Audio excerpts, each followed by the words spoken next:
नमस्कार प्यारे साथियों, स्वागत है आपका अपने चैनल, आपका अपना परिवार बोपटे स्टडी पर। प्यारे साथियों, आज हम एसएससी प्रोटेस्ट 2025 की गहराई से विश्लेषण करेंगे जो लाखों स्टूडेंट्स के सपनों से जुड़ी हुई है। जुलाई से अगस्त 2025 में एसएससी एग्जाम्स में गड़बड़ियां, टेक्निकल फेल्यूर, एग्जाम कैंसिलेशन, गलत सेंटर का अलॉटमेंट ने पूरे देश को हिलाकर रख दिया है। प्यारे साथियों, स्टूडेंट्स और टीचर्स ने दिल्ली के जंतर मंतर से लेकर रामलीला मैदान पर प्रोटेस्ट किया, लेकिन अब यह प्रोटेस्ट पूरी तरीक़ा से ख़त्म हो चुका है। अब सवाल उठ रहा है कि ख़त्म करने का आखिर ये जिम्मेदारी कौन लेगा, आदित्य रंजन सर या अभिनय शर्मा सर?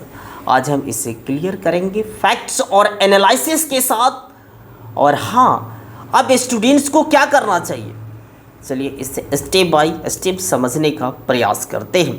प्यारे साथियों, सबसे पहले हम इसके बैकग्राउंड को समझ लेते हैं। SSC selection post phase 13 exam 24 जुलाई से लेकर 1 अगस्त तक चला, लेकिन टीसीएस से एजेंसी बदलकर अब दे दिया गया एडीक्यूटी को।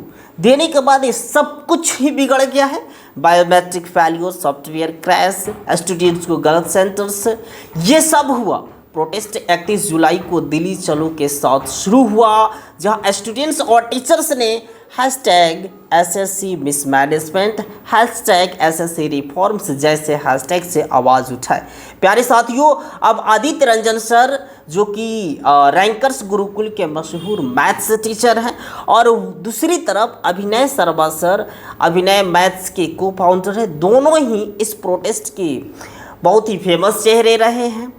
दोनों ने स्टूडेंट्स का साथ दिया, लेकिन 24 अगस्त को रामलीला मैदान पर एक बड़ा क्लैश हो गया, जहां टीचर्स के बीच एक ऐसा कंट्रोवर्सी शुरू हो गई। आदित्य सर ने प्रोटेस्ट का लीड कर रहे थे, यानी कि लीडरशिप आदित्य सर के पास था। वो खुद डिटेन हुए, लाठीचार्ज में घायल हुए। उन्होंने कहा कि ये लड़ाई भ्रष्ट सिस्टम के खिलाफ है। हम संसद तक पहुंचे, एमपी को ज्ञापन दिए, लेकिन कुछ सोर्सेज कहते हैं कि प्रोटेस्ट का मोमेंटम कम हुआ क्योंकि कुछ टीचर्स ने पॉलिटिकल एंगल जोड़ा, जैसे कि अपोजिशन को गाली देकर। दूसरी तरफ अभिनय शर्मा सर ने भी सपोर्ट किया था, लेकिन हाल के एक वीडियोज में वो कह रहे हैं कि प्रोटेस्ट का समय जो दी गई थी 10 से 5 दिया गया था, फिर भी स्टूडेंट्स को इकट्ठा क्यों किया गया?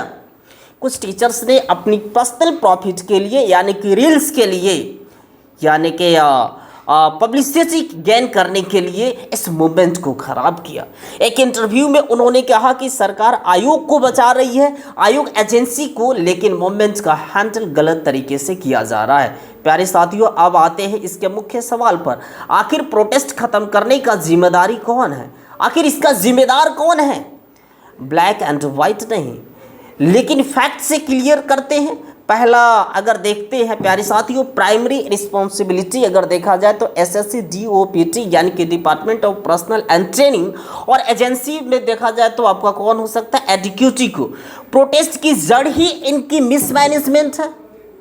Exam cancellation, technical glitches, black listed agency का यूज। एसएससी ने एग्जाम कैंसिल नहीं किया, लेकिन रीटेस्ट का वादा किया और मल्टी एजेंसी का सिस्टम ही बात की, लेकिन स्टूडेंट्स की मांग पूरी नहीं हुई तो प्रोटेस्ट चला।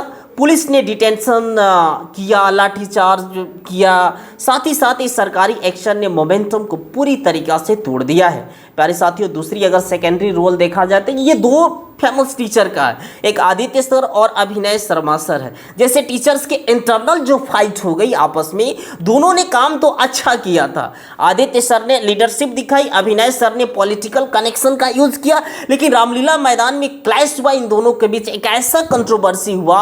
अभिनय सर ने आरोप लगाया कि कुछ टीचर्स यानी कि आदित्य सर की ओर इशारा करते हुए स्टूडेंट्स को वो अपनी पर्सनल गेन के लिए, अपनी पर्सनल प्रॉफिट के लिए इस्तेमाल कर रहे हैं। जैसे कि आज के समय में रील्स होता है, अपनी पब्लिसिटी के लिए अगर कुछ भी बनाओ, अगर कुछ अच्छा कर रहा है तो उसका रील्स बनाओ, डालो। अब इसमें देखा गया, दूसरी बात ये देखा है, पॉलिटिकल एजेंडा के लिए यूज किया गया। वही आदित्य सर पर भी आरोप है कि उन्होंने प्रोटेस्ट का पॉलिटिकल बना दिया। प्यारे साथियों, एनएसयूआई जैसे स्टूडेंट्स यूनियंस का सपोर्ट था, लेकिन इंटरनल डिवीजन ने इस यूनिटी को पूरी तरीका से तोड़ दिया है। तो क्लियर अगर इसकी एनालिसिस अगर देखते हैं तो असली जिम्मेदार आपका हो सकते हैं एसएससी डीओपीटी और एडुकेटी।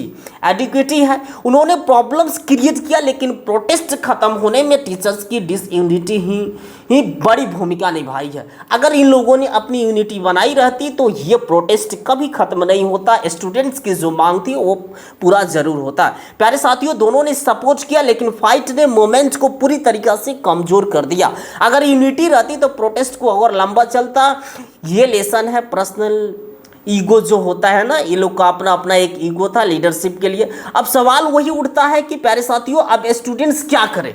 प्रोटेस्ट तो खत्म हो गया लेकिन फाइट नहीं। प्यारे साथियों, ये प्रोटेस्ट अब ये टीचर्स के बीच खत्म हुई है, लेकिन अब ये फाइट आपकी है, ये अब आपको करना होगा। एसएससी सीजीएल टियर 1 जो 13 से 30 अगस्त की है, तो फोकस की तैयारी अपना रखें। पहला प्यारे साथियों, सबसे पहले आपको काम करना है, अपनी तैयारी जारी रखें, ये सब बीच को झंझट में ना पड़े। आपके लिए मैथ्स के लिए जो भी टीचर्स आपके लिए अच्छे लग रहे हैं उनसे आप क्लास करें, जैसे कि वॉइस उठाए स्मार्टली तरीक़ा से, जैसे कि सोशल मीडिया पर हैशटैग एसएससी रिफॉर्म्स यूज करें, लेकिन पॉलिटिकल फाइट से आप लोग दूर रहे। एमपी एमएलए को अपनी ईमेल भेजिए, ज्ञापन भेज सकते हैं, आरटीआई फाइल कर सकते हैं एसएससी के खिलाफ जो आपको लगता है कि गलती कर रही है। दूसरी अब तीसरी काम कर सकते हैं प्यारे साथियों, अपनी यूनिटी बनाए रखें, टीचर्स की फाइट में ना फंसे। इन लोगों की जो कंट्रोवर्सी हो रहा है, आप ऐसे ही रील्स देखकर अपनी समय बर्बाद ना करें। स्टूडेंट्स यूनियन जैसे कि NSUI से कनेक्ट करें, लेकिन पर्सनल अपनी एजेंडा नहीं बनाए, खुद की यूनिटी बनाए। चौथा आपको ध्यान देना है, मेंटल हेल्थ अपनी जो स्ट्रेस मत लो प्यारे साथियों। सबसे पहला मॉक टेस्ट दे, ग्रुप स्टडी करें, अगर गड़बड़ी हो तो कोर्ट जाए, लेकिन एग्जाम मिस मत करें। चौथा, फ्यूचर के लिए आपको क्या करना चाहिए, वोटिंग में ऐसे मुद्दे पर आपको जरूर फोकस करना चाहिए, क्योंकि चुनाव बिहार के जो बच्चे होंगे उनको इस चीज़ों पर ज़्यादा से ज़्यादा आवाज़ उठाना चाहिए। एसएससी रिफॉर्म्स की डिमांड जारी रखें, लेकिन तैयारी को अपनी पहली प्रायोरिटी दे। प्यारे साथियों, अब आपकी फाइट प्रोटेस्ट तो खत्म हुआ, लेकिन आपकी सपने खत्म नहीं हुई, जिम्मेदारी सबकी है। सिस्टम सुधारो, यूनिटी रखो। कमेंट में तुम अपना आपकी क्या ओपिनियन है, अपनी ओपिनियन जरूर दे। लाइक शेयर और सब्सक्राइब करना ना भूले। आज के वीडियो में बस इतना ही, तब तक मुझे दीजिए इजाज़त। नमस्कार।